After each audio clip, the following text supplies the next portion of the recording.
Nu vil jeg lære dig om navneord. Navneord er ord, som er navne. Et navn er det, som en ting eller person hedder. Her har vi en fyr. På maven har han et navneskilt. På navneskiltet står hans navn. Hvad hedder han? Han hedder Bo. Hans navn er et ord. Det er et navneord. Her har vi en anden fyr. Han hedder Thor. Ordet Thor er et navneord. Her har vi en anden fyr. Han hedder Geo. Ordet Geo er et navn. Det er et navneord. Her er en pige. Hvad hedder hun? Hun hedder Anne. Anne er et ord, og det er et navn. Jamen, så er det et navneord. Navneord er ord, som er navne. Her er en anden pige. Hvad er hendes navneord? Det er Rit. Dit eget navn er et navneord. Hvad hedder du? Okay, det som du hedder, er dit navneord.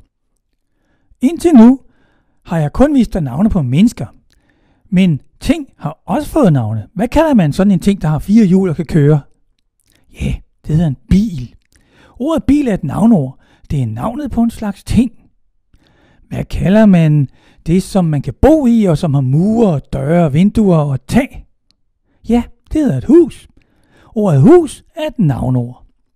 Hus og bil er navne på forskellige slags ting. Sådan nogle navneord kan du sætte en eller et foran. Et hus, en bil. Hvad hedder den ting her? Yes, det hedder en is. Hedder det en eller et is? Det hedder en is. Og så skal du også sige den is. Hvad hedder det her? Det hedder æg. Siger man en æg eller et æg? Man siger et æg.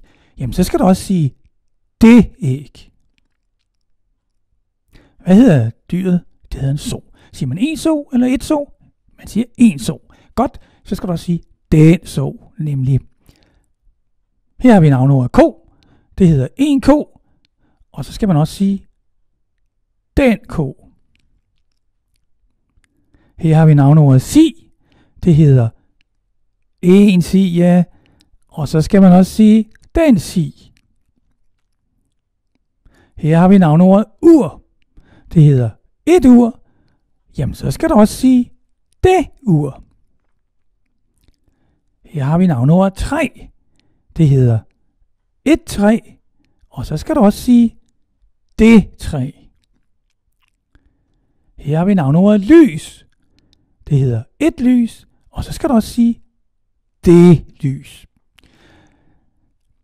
For udlændingen kan det være et stort problem at huske, om det hedder en hus eller et hus. Men når man har talt dansk i mange år, så er det ikke noget problem længere at huske, at det hedder et hus. Nu bliver det din tur til at lave noget. Du skal gå rundt i lokalet og kigge på tingene, og så skal du spørge dig selv, hvad hedder det? Du kigger for eksempel på en stol og spørger dig selv, hvad hedder det? Jamen det hedder jo en stol.